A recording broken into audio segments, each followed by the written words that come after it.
Good morning, students. So I am Pramod Joy, your computer science teacher, and we are going to start from the data management 2. You know that the data management 2 is the unit number 3 for 15 marks. And for unit number 3 for data management 2, there are 4 chapters. Chapter number 13, 14, 15 and 16.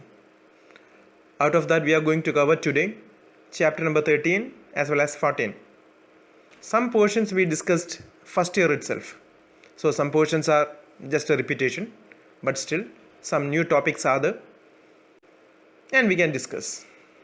And if there is any doubt, you can clear it with me anytime. Okay, so can we start? So we have to start from the definition of the database. Database is a collection of data. And a database may be defined as a collection of interrelated data stored together to serve multiple applications. And a DBMS, database management system, refers to a software that is responsible for storing, maintaining and utilizing databases. Advantages of using a database. What's the need of a database? Why we are using a database? And these are the advantages. Reduces data redundancy, control data inconsistency, facilitate sharing of data, enforces standards, ensure data security, and the integrity can be maintained with the help of databases. Data models.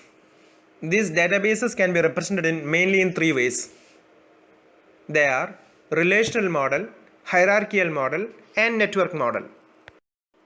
And now we have to discuss about the relational model alone. And relational model. In relational data model, data is organized into tables. That means rows and columns. Rows and columns constitute a table. These tables are called relations. That means the table is otherwise known as relations. And the columns of the tables are generally referred to as attributes. And the rows of the tables are generally referred to as tuples. Now, certain terms related with the databases. The very first one is the primary key. Primary key. A primary key is a set of one or more attributes that can uniquely identify tuples within the relation. That's the most important term. Uniquely identify tuples within the relation. For example, employee number from the table employee or from the table EMP. Register number from the table student, or book ID from the table books, etc. Candidate key. All attribute combination inside a relation that can serve as primary key are candidate keys, as they are candidates for the primary key position.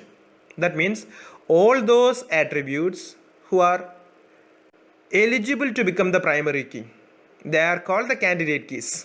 For example, employee number, for example, passport number, for example, resident card number, for example, license number. It goes on like that. Alternate key. A candidate key that is not the primary key is called the alternate key. That means candidate key minus primary key, that is called the alternate key. Example, passport number, resident card number, license number, etc. Degree and cardinality. The number of attributes in a relation is called the degree, and the number of tuples in a relation is known as cardinality. That means number of columns in a table, that's called degree, and number of rows in a table, that's called cardinality. Foreign key.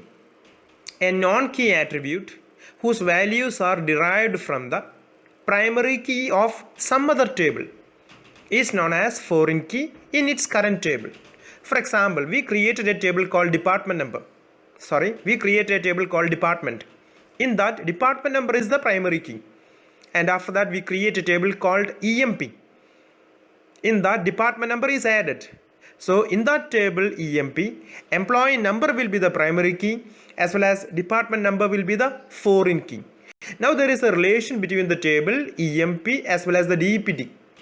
In the table DPT, there is a primary key called DPTNO, and in the table EMP, there is a primary key called EMP number as well as a foreign key called DPTNO. Referential integrity. A referential integrity is a system of rules that a DBMS uses to ensure that the relationships between records in a related tables are valid and the users don't accidentally delete or change related data. So what do you mean by this referential integrity? It's a set of rules. It's a set of rules to maintain that integrity. And this referential integrity is implemented with the help of foreign key in a table. That means you created two tables. As I told you earlier, you created a table called DEPT, in which department number is the primary key, and after that you created a table called EMP, in which department number is the foreign key. Since there is a relation between these two tables, you cannot accidentally delete any data from these two tables. Understood or not? That's called referential integrity.